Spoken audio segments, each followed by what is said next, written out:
Shalom semuanya. Sekarang saya akan membacakan firman Tuhan, Kejadian 31 ayat 1 sampai ayatnya yang ke-21. Yakub lari meninggalkan Laban. Kedengaranlah kepada Yakub anak-anak Laban berkata demikian, Yakub telah mengambil segala harta milik ayah kita, dan dari harta itulah ia membangun segala kekayaannya. Lagi kelihatan kepada Yakub dari muka Laban bahwa Laban tidak lagi seperti yang sudah-sudah kepadanya.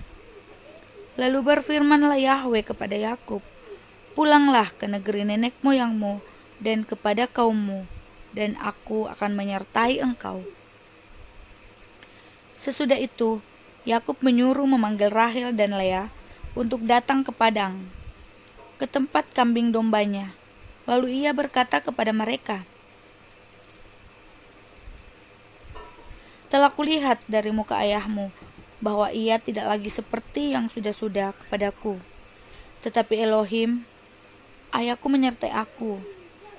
Juga kamu sendiri tahu bahwa aku telah bekerja sekuat-kuatku pada ayahmu.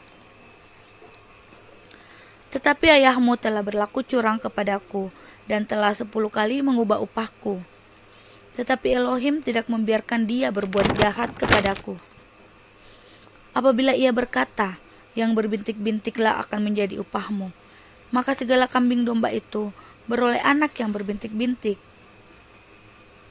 Dan apabila ia berkata, yang bercoreng-corenglah akan menjadi upahmu, maka segala kambing domba itu beroleh anak yang bercoreng-coreng. Demikianlah Elohim mengambil ternak ayahmu dan memberikannya kepadaku. Pada suatu kali pada masa kambing domba itu suka berkelamin, maka aku bermimpi dan melihat bahwa jantan-jantan yang menjantani kambing domba itu bercoreng-coreng, berbintik-bintik dan berbelang-belang. Dan malaikat Elohim berfirman kepadaku dalam mimpi itu, Yakub, jawabku, ya Yahweh. Lalu ia berfirman, angkatlah mukamu dan lihatlah bahwa segala jantan yang menjantani kambing domba itu bercoreng-coreng, berbintik-bintik dan berbelang-belang. Sebab telah kulihat semua yang dilakukan oleh Laban itu kepadamu. Akulah Elohim yang di Betel itu, di mana engkau mengurapi tunggu, dan di mana engkau bernasar kepadaku. Maka sekarang bersiaplah engkau, pergilah dari negeri ini, dan pulanglah ke negeri sanak saudaramu. Lalu Rahel dan Lea menjawab Yakub, katanya, bukankah tidak ada lagi bagian atau warisan kami di dalam rumah ayah kami? Bukankah kami ini dianggapnya sebagai orang asing, karena ia telah menjual kami? Juga bagian kami telah dihabiskannya sama sekali. Tetapi segala kekayaan yang telah diambil Elohim dari ayah kami adalah milik kami dan anak-anak kami. Maka sekarang perbuatlah segala yang difirmankan Elohim kepadamu. Lalu bersiaplah Yakub, dinaikkannya anak-anaknya dan istri-istrinya ke atas unta. Digiringnya seluruh ternaknya dan segala apa yang telah diperolehnya, yakni ternak kepunyaannya yang telah diperolehnya di Padan Aram, dengan maksud pergi kepada Ishak, ayahnya ke tanah Kanaan. Adapun Laban telah pergi menggunting bulu domba-dombanya. Ketika itulah Rahel mencuri terafim ayahnya, dan Yakub mengakali Laban, orang Aram itu, dengan tidak memberitahukan kepadanya bahwa ia mau lari.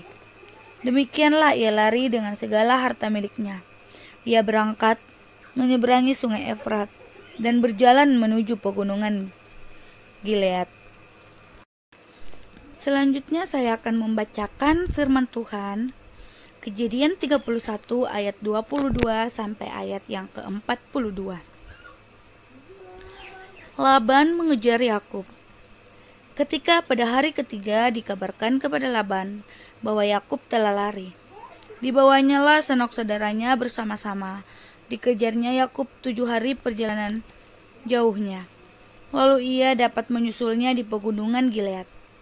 Pada waktu malam datanglah Elohim dalam satu mimpi kepada Laban, orang Aram itu, serta berfirman kepadanya, "Jagalah baik-baik, supaya engkau jangan mengatai Yakub dengan sepatah kata pun."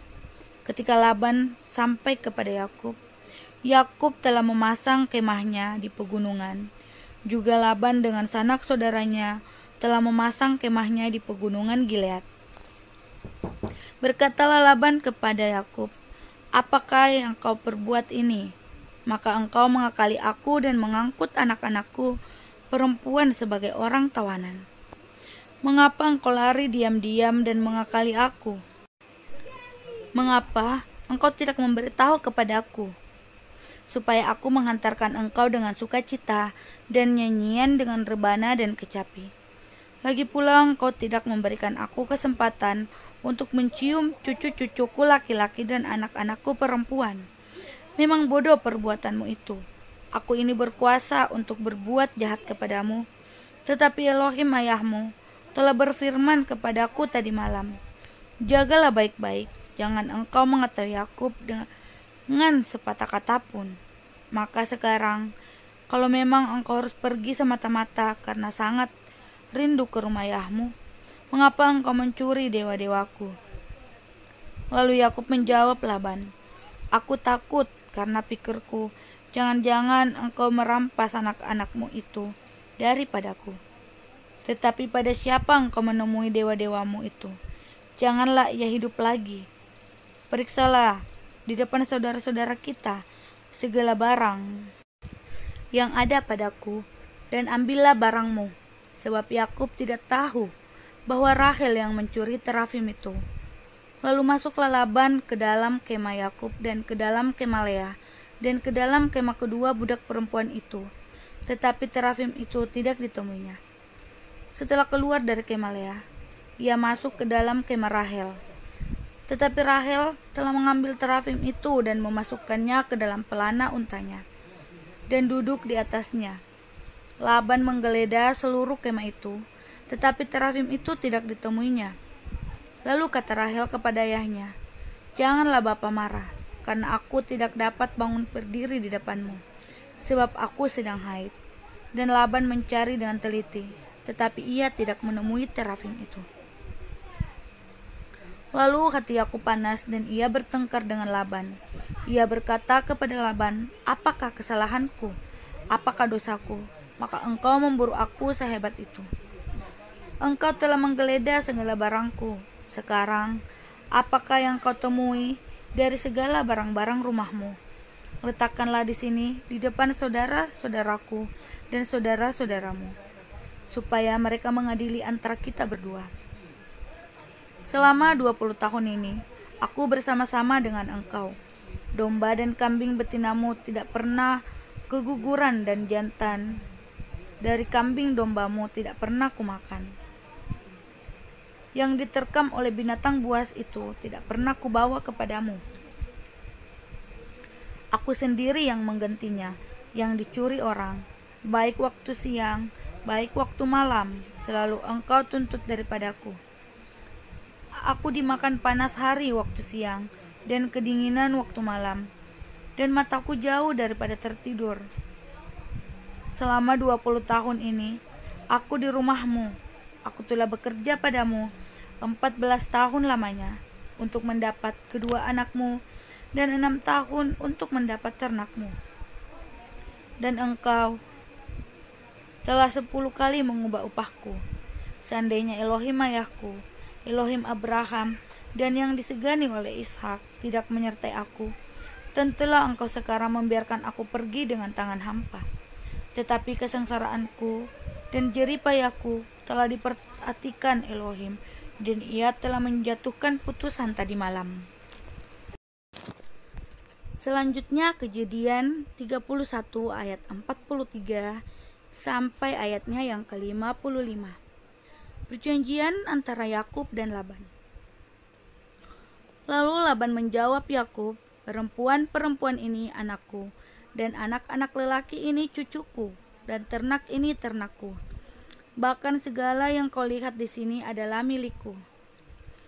Jadi apakah yang dapat kuperbuat sekarang kepada anak-anakku ini atau kepada anak-anak yang dilahirkan mereka?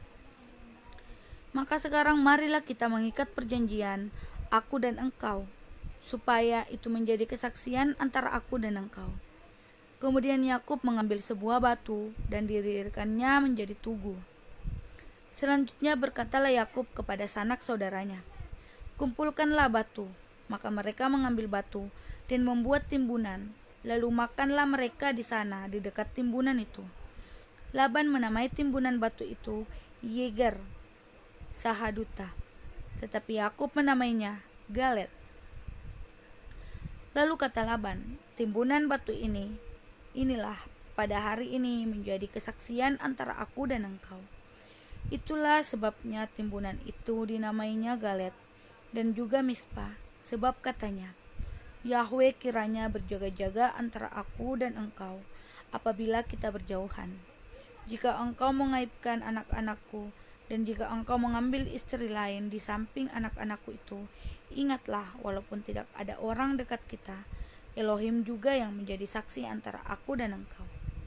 Selanjutnya kata Laban kepada Yakub, "Inilah timbunan batu dan inilah tugu yang kudirikan antara aku dan engkau. Timbunan batu dan tugu inilah menjadi kesaksian bahwa aku tidak akan melewati timbunan batu ini mendapatkan engkau, dan bahwa engkau pun tidak akan melewati timbunan batu dan tugu ini mendapatkan aku dengan berniat jahat. Elohim Abraham dan Elohim Nahor, Elohim ayah mereka, kiranya menjadi hakim antara kita." Lalu Yakub bersumpah demi yang disegani oleh Ishak ayahnya. Dan Yakub mempersembahkan korban sembelihan di gunung itu. Ia mengundang makan sanak saudaranya, lalu mereka makan serta bermalam di gunung itu. Keesokan harinya, pagi-pagi, Laban mencium cucu-cucunya dan anak-anaknya serta memberkati mereka. Kemudian pulanglah Laban kembali ke tempat tinggalnya. Amin. Thank you for watching.